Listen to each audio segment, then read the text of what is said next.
Alright guys, welcome to another episode of Tools on Tools. Today we're going to go over the two stand lights that we bought from Milwaukee and why you might use one over the other. Let's get into it. Alright, so the first one we're going to talk about today is the MX Fuel stand light. This guy is an absolute beast. It comes with its own dolly, and trust me, you can't carry it, you got to use the dolly.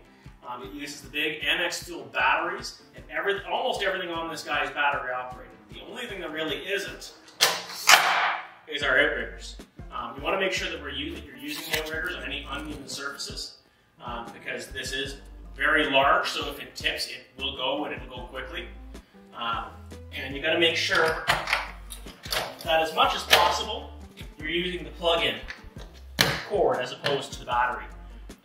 These stand lights put out a lot of lumens. They put out 27,000 lumens compared to the 3,000 lumens of the other stand light. And so they don't run for very long, but one of the major features of this guy is actually that it's a battery charger.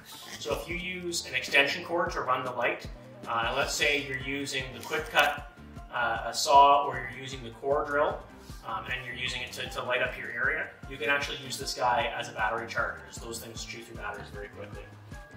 And everything on these guys is battery operated, so you go ahead and you would turn it on, and to raising light and lowering the mast is battery operated. You can't do that by hand. So you just use the big up and down arrows here on the front that are pretty straightforward. And then to turn the light on itself, you go ahead and use the plus minus button. And you can turn that all the way up to bright, which we're just going to turn that right back down because the camera's not going to like that. But up and down on the arrows gives you your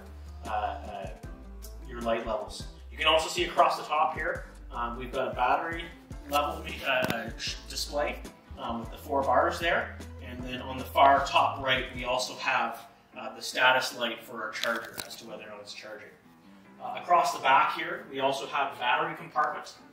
It's a 2-piece hinge, so you pop it up and then have to release it from its little lock and pull it open.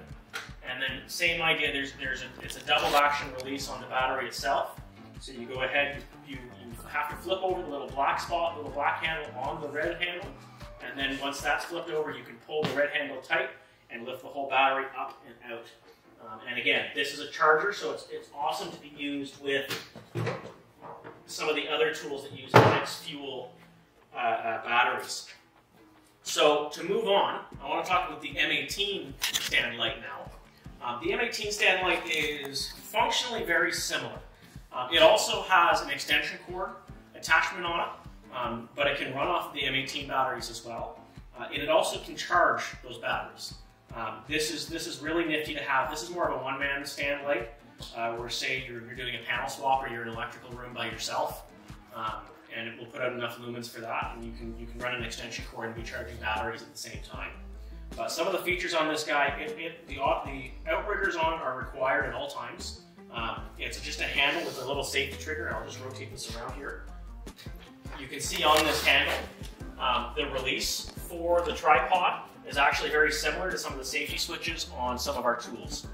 So I get 2 hands on here, up and down, it locks into place, like so, nice and stable. To raise and lower it, you've got these red handles on the collars, and I can lower it like that. Open up the next one and lower it some more. It goes back up. And then you have 3 individually mounted heads that let you rotate, point them in different directions, and especially if you're in a small electrical closet by yourself and you need light for the whole area because the panel that you are working on just shut down all the lights, you can set it up like this and point your heads all in 3 different directions, and now you've got a single source that will light up your entire room. A couple of other nice features on this guy. Again, I mentioned this guy also charges batteries. Once your power button here will turn your light on and off, and then the plus and minus will raise and lower your brightness level. On top of that, we also have across the side here on the handle, you can see right where my index finger is, we have a charging port for anything that plugs in with a USB. You can plug in your phone, you can plug in, well, usually mostly your phone, but they're nice and handy to have, especially when there are no other power sources around, because you have taken out the light because you're changing the panel. So to go ahead and set this up, we're going to raise it up to the level that we want it at. And we'll pull each one of these down and open them up the way that we would like to, and point them in the direction we would like to shine our light. So go ahead and focus on what you're working on, something somebody else is working on, general walkway areas for access and egress. Go ahead and point it this way. And put it up to full power, sunbathing levels of sunlight there. And back down.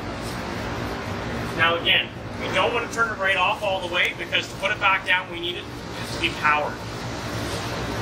So we're just going to show you a little bit of tear down on these guys and the on-off function. So you want to hit the power button to turn it on. We'll go ahead and start at whatever level you left it at last time. You can raise and lower the light level with our plus and minus buttons here. And then for our tear down, go ahead and turn that off. We'll raise this back up like a flower pointing to the sky. Open these clips back up. And then you want each one of those lights to line up with the open spot on our collar. Close that up. And grasp it by this handle to pick it up. Hold at the bottom, safety release, and then back up together. And that can be left. You ideally don't want to leave it standing as much as possible. You probably want to lay it down. And make sure that nobody ends up tipping it over. Next, we're going to go ahead and do some of the tear down on the MX fuel light.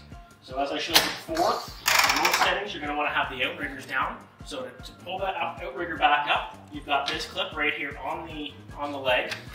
You pull that up, and you can pull the whole thing back up and in place. And once it's up and in place, you can just lock it in. All right, and then the proper storage for this guy, let's say we were 10 feet up in the air, you'll go ahead and you'll use your arrows to lower it down to a point where you can actually reach your head. Now we're going to go ahead and just return this.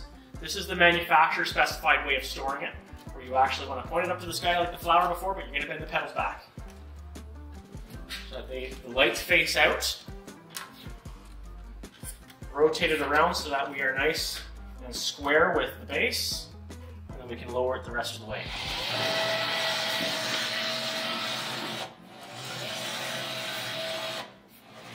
And now it lowers completely down so that you can put things on top here and it's not going to be in the way. You can wheel it off. Anyways, I feel safer already with all of our temporary lighting solutions, and I hope you guys do too. Keep your stick on the ice and have a good day, eh?